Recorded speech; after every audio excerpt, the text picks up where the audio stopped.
Assalamualaikum warahmatullahi wabarakatuh. Ya, ketemu dengan saya lagi untuk kuliah online, mata kuliah desain web. Untuk pertemuan kali ini dan pertemuan-pertemuan berikutnya, kita akan membahas penggunaan aplikasi Web PageMaker, di mana aplikasi ini mudah sekali dan mudah dipahami penggunanya begitu. Oke, kita langsung lihat untuk tampilannya. Oke, Anda perhatikan aplikasi Web PageMaker ini seperti yang sudah saya sampaikan sebelumnya, ini bersifat freeware ya.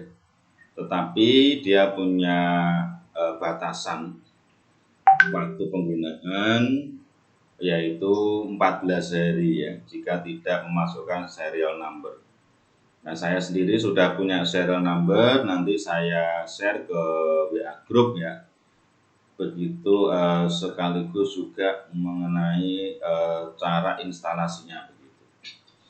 Nah, seperti yang sudah saya sampaikan sebelumnya, bahwa nanti tema pembuatan website ini adalah toko online ya, karena tema toko online ini sangat populer, sekaligus juga banyak referensi yang bisa ditiru ya, karena nanti saya akan menggunakan teknik ATM, amati, tiru, modifikasi begitu ya, dari website-website yang sudah ada begitu. Nah, Anda perhatikan ini adalah tampilan lingkungan kerja ya dari Web PageMaker itu sendiri. Ini ada fitur-fitur yang saya kira Anda juga tidak asing ya. Ini ada file, kemudian ada edit, dan ada menu-menu yang lain begitu. Tapi nanti Anda akan lebih sering menggunakan menu insert ya, karena nanti di sini nanti banyak hal yang akan disisipkan ya di halaman ini begitu. Nah, sebelum Anda lebih jauh ya menggunakan aplikasi ini, nanti kita akan menggunakan acuan ya. Acuannya ini itu memilih contoh website yang akan ditiru ya. Ini saya browsing di Google ya. Saya browsing di Google dengan mengetik toko online batik ya, tapi tidak harus batik ya, bebas ya. Yang intinya tetap toko online ya. Mungkin toko online sepeda ya, mungkin sekarang lagi ngetren Gowes, atau mungkin toko perlengkapan Gowes begitu ya. Kalau Anda memang lagi hobi Gowes begitu, bebas ya, nanti produknya bisa fashion ya, fashion, makanan begitu ya, dan lain-lain begitu. Nah, ini kebetulan saya milih ini toko batik ini bisa ya, gampang ditiru begitu. Nah, saya akan jelaskan dulu untuk layout web ya. Jadi nanti di website yang Anda buat itu ini ada logo ya, ada logo. Nanti Anda buat logo, logonya bebas. Untuk mata kuliah ini Anda memang kemampuan memahami dan menggunakan aplikasi manipulasi foto ya, seperti Photoshop, itu perlu ya. Ini saya menggunakan Photoshop versi 7 ya, jadi mudah. Oke ya. Nanti membuat header, kemudian di sini ada alamatnya. Walaupun sebenarnya layout seperti ini tidak baku ya, tapi umumnya seperti ini. Kemudian ada menu navigasi di sebelah atas ya. Kemudian ini ada kategori-kategori produk beserta ini. kemudian juga kategori-kategori utama, dan yang terpenting adalah display produknya ini ya, rapi ya, saya suka sekali. Kenapa saya jadikan referensi, walaupun Anda bisa mencari referensi yang lain ya, jadi tidak harus meniru ini ya. Katakanlah kalau produknya sepeda ya, mestinya Anda tidak bisa niru ini, cuman kalau layoutnya bisa ya. Kemudian ada ini ya, di sisi sini itu namanya left sidebar ya, atau informasi yang berada di sebelah kiri. Kemudian ada kotak pencarian ya, kemudian di bawah sini Anda perhatikan ini ada informasi nomor rekening ya, nanti Anda isi. Kemudian juga ini kalau ditaruh ini banyak banget ya. Nah, kemudian di sini juga ada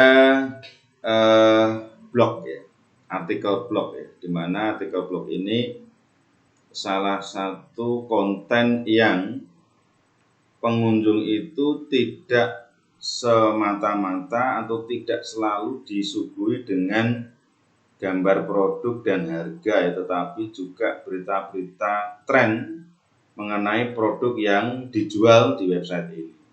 Ya katakanlah seperti batik ya, mungkin dari masa ke masa corak batik, model pakaian batik kan pastinya terjadi perubahan ya, transformasi begitu. Kemudian mungkin berita-berita terkini seputar batik, nah ini juga bisa dimuat di sini. Begitu juga untuk kalau Anda produk mengenai handphone ya, atau barang-barang elektronik, nah ini nanti bisa juga beritanya ini Anda bisa ngambil dari sumber lain gitu ya. Jangan lupa untuk ditampilkan sumbernya ya, karena ini etika. Katakanlah Anda mengambil dari detik.com ya, atau Tribun, atau mungkin website lain yang memang kontennya lengkap ya, membahas apa yang Anda jual ya, produknya ini ya, tetap di akhir narasi atau di paragraf terakhir itu di bawahnya diberikan sumber berita di mana Anda mengambilnya. Nah, ini ada koleksi terbaru terkini. Ini adalah kumpulan dari produk yang terbaru yang bisa nanti Anda sisipkan ya. Karena kalau di sini kan produk-produk biasa ya. Ini kan ada pengelompokan kalau Anda perhatikan. Ini dari atas itu adalah koleksi baru ya. Berarti nanti ada produk-produk baru yang Anda sisipkan di sini. Kemudian ada juga ini koleksi bahan kain batik tulis, berarti dikelompokkan ya, sehingga untuk membuat website yang baik itu harus user friendly ya, atau ramah pengguna, sehingga orang yang berkunjung ke website Anda itu merasa tidak bingung untuk mencari produk yang diinginkan ya. Contoh seperti kalau Anda masuk ke ini saya menyebut nama merek ya, kayak di Indomaret atau Alfamart gitu kan. Anda perhatikan kan produknya itu dikelompokkan berdasarkan jenisnya, sehingga orang ketika mencari itu mudah gitu ya. Nah, contoh seperti ini juga kan, koleksi bahan batik tulis, kemudian koleksi pejabat. Nah, ini ada yang tenun, batik tulis, batik sutra berkelas begitu kan. Nah, bisa taruh di sini. Kemudian koleksi batik wanita, koleksi batik pria, koleksi kain batik bahan. Nah, ini kan istilahnya bisa dikelompokkan seperti itu. Nah, kemudian ada narasi. Nah, ini tulisannya terlalu kecil ya menurut saya ya. Kalau bisa Anda jangan yang kecil seperti ini. Oke ya. Kemudian kalau Anda perhatikan di sini ada kategori menu. Nah, ini untuk mempermudah ya, karena kan kalau yang tampil di sini mungkin sifatnya hanya perwakilan ya, karena kalau katakanlah di dalam website ini jumlah itemnya itu ada ratusan, itu kan tidak mungkin ditampilkan di halaman depan semua, karena itu nanti akan sangat mengganggu dan menyulitkan orang mencari. Jadi biasanya yang tampil di sini adalah yang terbaru ya, terbaru maksudnya terbaru itu diposting di web gitu ya. Katakanlah seperti ini ada batik tulis, berarti nanti yang muncul hanya batik tulis. Kalau Anda perhatikan ini contoh, ini koleksi bahan kain batik tulis, ada 1, 2, 3, 4 tambah 4 ya, hanya 8 ya. Hanya 8 saja yang ditampilkan di halaman depan. Tetapi kalau mungkin kita klik di sini, mungkin saja, nah banyak sekali Anda perhatikan ini. Ini ada batik tulis kan, 1, 2, 3, 4, 5, 6, 7, 8, 9, 10, 11, 12. Di satu halaman saja itu muncul 12 kalikan berapa ini, kalau ini muncul ada 4. Itu sudah banyak sekali. Nah, ini fungsinya menu-menu tadi ini sebagai navigator ya. Sebagai navigator supaya orang yang mau membeli itu diarahkan katalognya supaya mereka langsung bisa melakukan bypass ya, atau akses cepat dengan mengeklik menu-menu navigasi ini. Kemudian Anda perhatikan di sini juga ada informasi ukuran-ukurannya ya, sehingga orang sebelum, mungkin katakanlah supaya tidak mengecewakan ya, jadi sebelum dia mencari ini, maka Anda perlu memberikan informasi mengenai macam-macam ukuran yang tersedia ya. Kadang-kadang ada orang yang sangat besar sekali ya, yang tidak umum ya, istilahnya gitu ya. Nah, ini perlu disampaikan di sini kan, supaya ketika dia tidak membuang-buang waktu begitu ya, ternyata yang dia cari ukurannya tidak ada gitu kan. Yang penting kalau orang yang bertubuh besar ya, ekstra besar bahkan, itu pertama yang dia cari ukuran dulu, apakah di toko ini tersedia ukuran atau tidak ya. Mengenai nanti menemukan barang coraknya yang bagus, yang sesuai yang diinginkan, itu biasanya nomor belakangan begitu ya. Oke, kemudian kalau diklik ya, ini saya kembali lagi ke halaman depan. Ini kan kembali ke halaman depan. Kalau Anda perhatikan di masing-masing item ini itu kan hanya muncul nama produk ini beserta harga, kemudian ukuran dan kode barang ya, kode produk. Tetapi mengenai deskripsi ya, ini kan ada mouse over, ini lebih bagus ya. Tapi deskripsi ini harus nge-link ya. Jadi tidak bisa Anda hanya nampil seperti ini, tidak bisa ya. Ini kalau diklik, maka dia akan menampilkan deskripsi detail ya. Contoh seperti ini. Nah, ini kan gambarnya kan jauh lebih besar daripada yang tadi. Ini juga lebih jelas ya ketika dilihat. Kemudian ini ada kode produknya. Kode produk pasti ada maknanya ya, tidak ngawur. Kemudian Anda perhatikan ini ada narasi ya, narasi di mana menjelaskan produk ini. Begitu juga dengan item-item yang memang perlu untuk disampaikan ke pembeli ya. Contoh seperti bahan katun. Kalau pembeli mungkin ini tidak perlu, dia tidak perlu tahu, tapi ini hanya untuk nanti supaya antara penjual dengan pembeli itu tidak bingung untuk menentukan produk mana yang dimaksud ya, karena bisa jadi produk, contoh ini batik ini kan hampir serupa ya. Nah, Nah ini kan katakanlah kalau dengan kode ini nanti akan tepat gitu ya.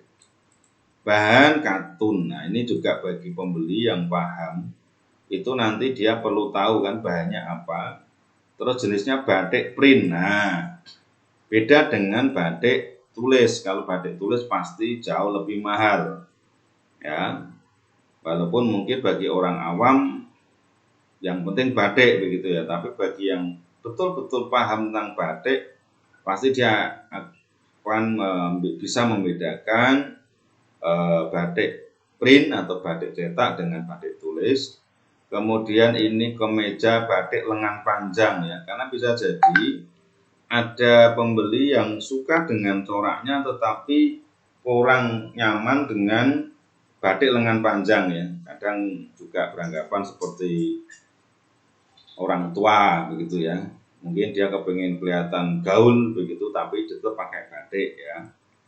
Kemudian daleman furing tidak pakai. Nah ini Anda perhatikan, kalau batik yang tidak pakai furing daleman itu kan memang kelihatan apa ya, tipis begitu ya.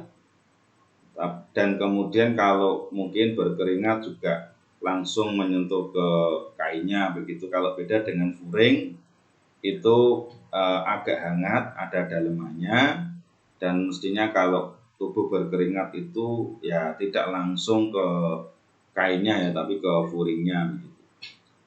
Kemudian ada ukuran XL. Nah, ini XL ini biasanya juga multitafsir, membingungkan ya. Karena XL katakanlah mungkin Anda ya, saya pernah itu membeli kaos ya di marketplace online itu, saya milih L, biasanya juga milih L ya, kaos saya itu tiba-tiba yang saya terima itu seperti ukuran M ya untuk versi saya begitu.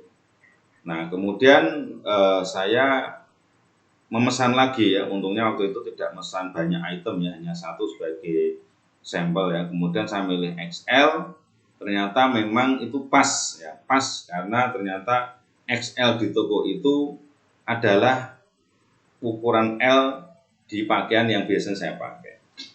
Tetapi biasanya kalau dengan seperti ini ya, lebar badan, lebar dada, ya, panjang lengan, nah ini juga nanti bisa valid ya, lebih valid ya, karena orang nanti akan bisa mengukur ukuran tubuhnya, karena kalau XL ini itu menjadi tidak membingungkan kalau ada ukuran seperti ini. Kemudian ada harga, kemudian XL, cuman hanya ada satu ya stoknya ya, sehingga kalau katakanlah mungkin mau beli lebih dari satu, ya mungkin harus konfirmasi dengan pembelinya dulu begitu ya. Nah ini seperti ini. Ini kalau beli via WhatsApp ya dia langsung membuka WhatsApp ya. Ini tidak menggunakan keranjang belanja, karena kalau keranjang belanja orang juga agak ribet gitu ya. Walaupun sebenarnya kalau menggunakan keranjang belanja yang muncul invoice itu ada kelebihannya, yaitu status histori ya, histori pemesanan, kemudian ada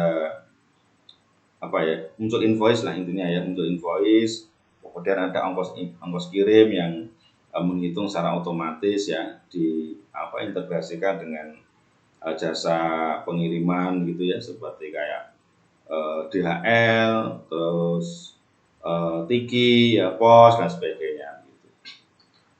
Nah juga ada hal yang ini juga patut sekali diperhatikan adalah cara pembelian ya.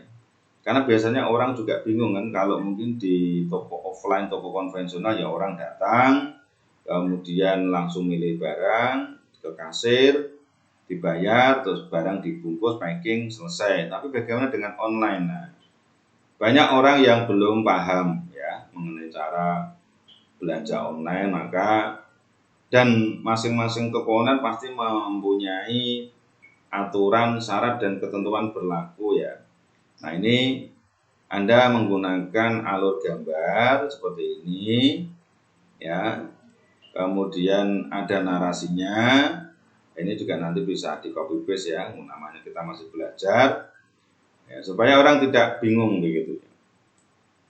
Kemudian juga toko online ini kan rentan ya dengan penipuan begitu, maka Anda perlu memberikan bukti bahwa Anda adalah penjual beneran ya, bukan abal-abal, dengan ya seperti ini bukti pengiriman. Tapi kalau saran saya sih seperti ini kan bisa diambil dari mana saja ya. Tapi kalau Anda proses packing, pengiriman, di video dan sebagainya itu saya kira jauh lebih bagus.